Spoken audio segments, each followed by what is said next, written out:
नमस्कार, खबरों की खबर में आपका स्वागत है। तिहाड़ जेल में बंद दिल्ली के चीफ मिनिस्टर को आज सुप्रीम कोर्ट से बड़ा झटका लगा है।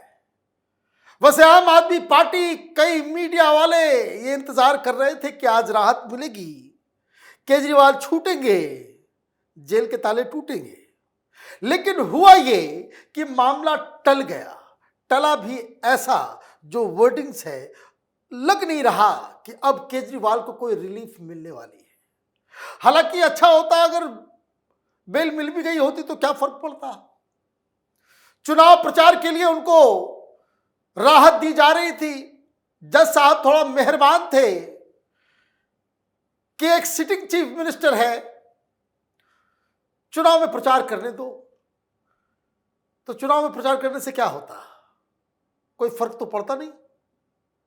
पिछली बार पहली बार जब ईडी का समन गया था, इन्होंने कहा था कि असेंबली इलेक्शंस है, राजस्थान, छत्तीसगढ़, मध्य प्रदेश, सब जगहों पे हमें प्रचार के लिए जाना है। इतने सारे राज्यों में मैं नेशनल पार्टी का नेशनल कन्वीनर हूं, मुझे वक्त नहीं है। तो हर राज्य में ये घूम के आ गए, प्रचार प्रसार कर लिया। और जितने भी थे आम आदमी पार्टी के उम्मीदवार, सारे के सारे, एक भी एक्सेप्शन नहीं है, सबकी जमानत जब्त हो गई। तो जज साहब जो एक बहुत बड़ा एक हिंट दे रहे थे कि चुनाव प्रचार के लिए छोड़ा जा सकता है, सिर्फ चुनाव प्रचार के लिए, तो उससे कोई खास फर्क नतीजों पे पड़ने वाला नहीं था। तो खैर मामला टल ही गया। लेकिन सवाल है कि क्यों टला और जज साहब ने किस तरह की बातें कह दी कोर्ट के अंदर, जिससे अरविंद केजरीवाल के वकील सिंघवी साहब मायूस हो गए। और वो इसलिए क्योंकि कई सारी शर्तें लगा दी गई, ऐसी ऐसी शर्तें लगा दी गई।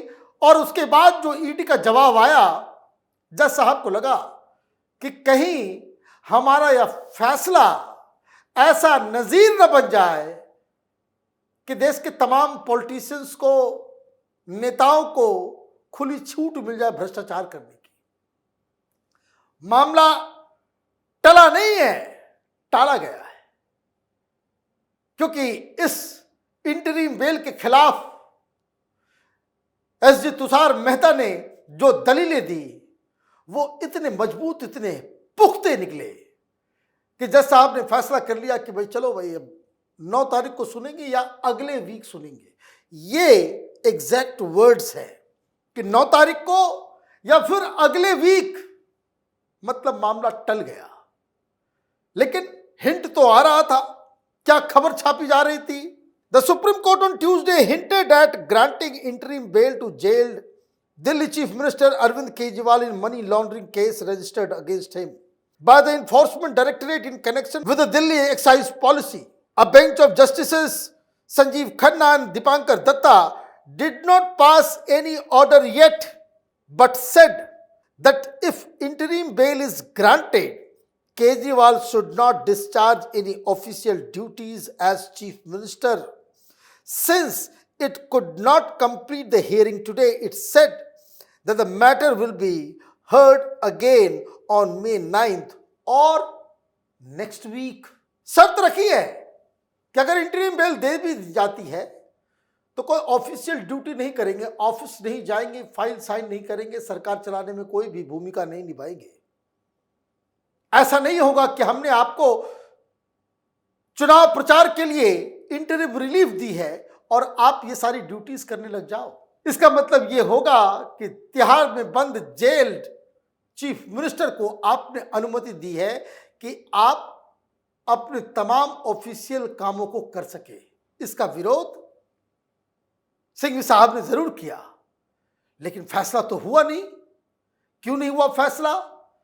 क्योंकि बहुत सारी पेचीदगियां, बहुत सारी चीजें जो है वो उलझ सी गई।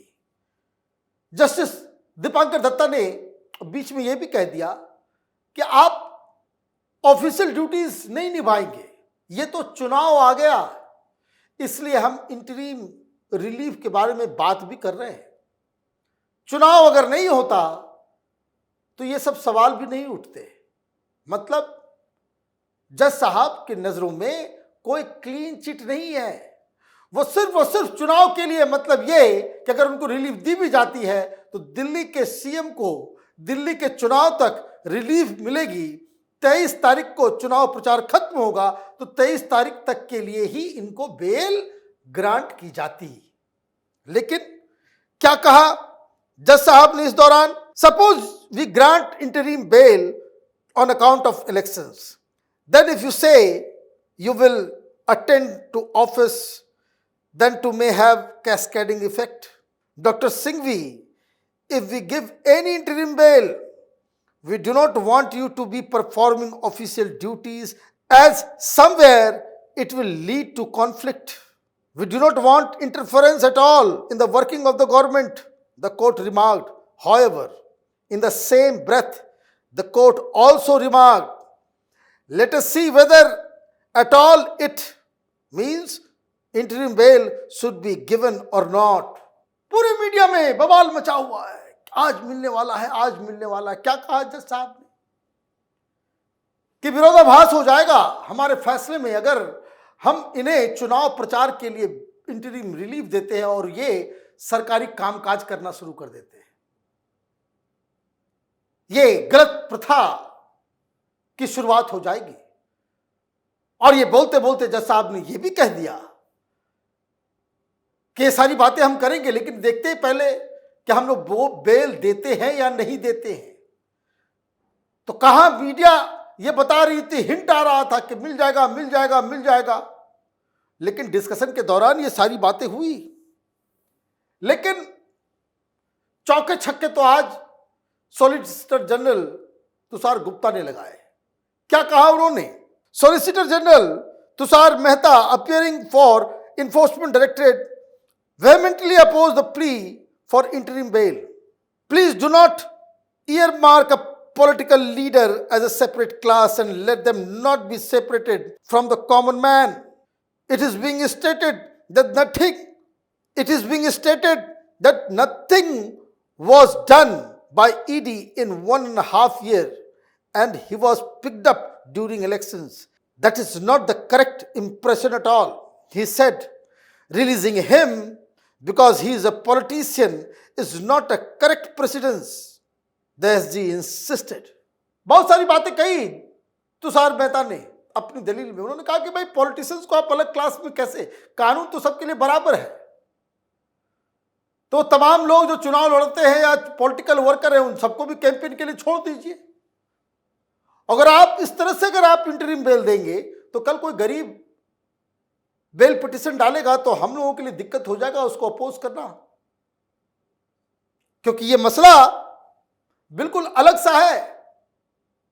एसजी ने और क्या कहा? SG said letting out Kejriwal citing elections will set a bad precedent and others will seek similar exemptions. The court is allowing the doors of contingencies just to let out this one person, and the public prosecutor will not be able to argue ever if a kirana owner comes. I know these are inconvenient arguments. तो SG साहब ने बहुत सारी बातें कह दी और सबसे बड़ा सवाल है कि भाई आप अगर इनको बेल अगर आप देते हो तो वो तो फिर जस्टिफाई हो जाएगा। हेमंत सोरेन ने क्या गलती की है?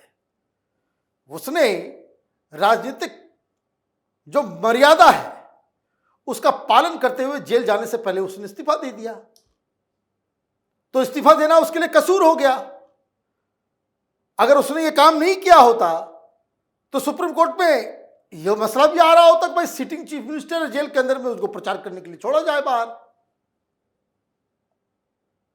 तो जो मर्यादित काम करे उसके लिए कानून नहीं है, और जो जेल में बैठा हुआ कह रहा है कि भाई हम इस्तीफा नहीं देंगे, उसके लिए जज साहब लोग जो है हिंट दे रहे हैं कि भाई तुमको हम छोड़ सकते हैं। However, the court said it is not creating any special exemption for politician, but was only passing the order taking into account the fact that general elections are due.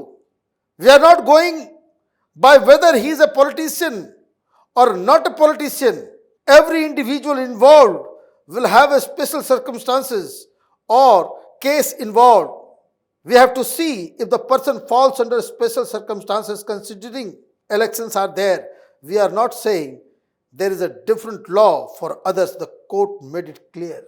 अब तो ये बताना पड़ेगा कि क्या इस तरह का एक्सेप्शनल कंडीशंस क्रिएट हो गए केजरीवाल के लिए कि इनको चुनाव के लिए और सिर्फ चुनाव के लिए आप रिलीफ दोगे। जैसा कि मैंने बताया कि हेमंत सोरेन की गलती क्या है कि उसने मर्यादा का पालन करते हुए इस्तीफा दे दिया। इसने नहीं दिया, इसने अमर्यादित काम किया, कोर्ट आप प्रोटेक्शन देने के लिए खड़ी हो गई और हेमंत सोरेन का सुनने वाला कोई नहीं है। तो जेल के अंदर हेमंत सोरेन तो यही सोच रहा होगा ना कि बेकार का हमने मर्यादित काम किया है, देश में मर्यादित काम करने का कोई जगह ही नहीं है। हम भी जो है बिल्कुल बेशर्म की तरह जो है खड़े होकर के कहते कि भाई जेल में डाल दियो, हम सिटिंग चीफ मिनिस्टर है, नहीं देंगे इस्तीफा, कानून में कहां लिखा हुआ है।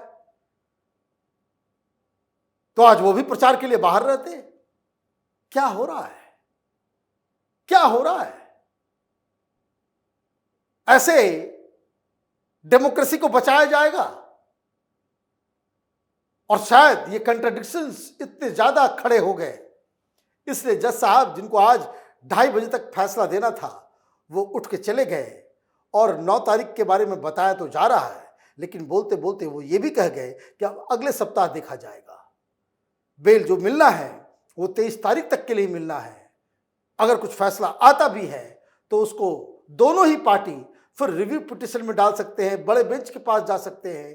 तो एक तरीके से फॉर ऑल प्रैक्टिकल पर्पसेस आज जो फैसला नहीं आया है उसके बारे में ये कहा जा सकता है कि केजरीवाल के लिए बहुत बड़ा झटका है।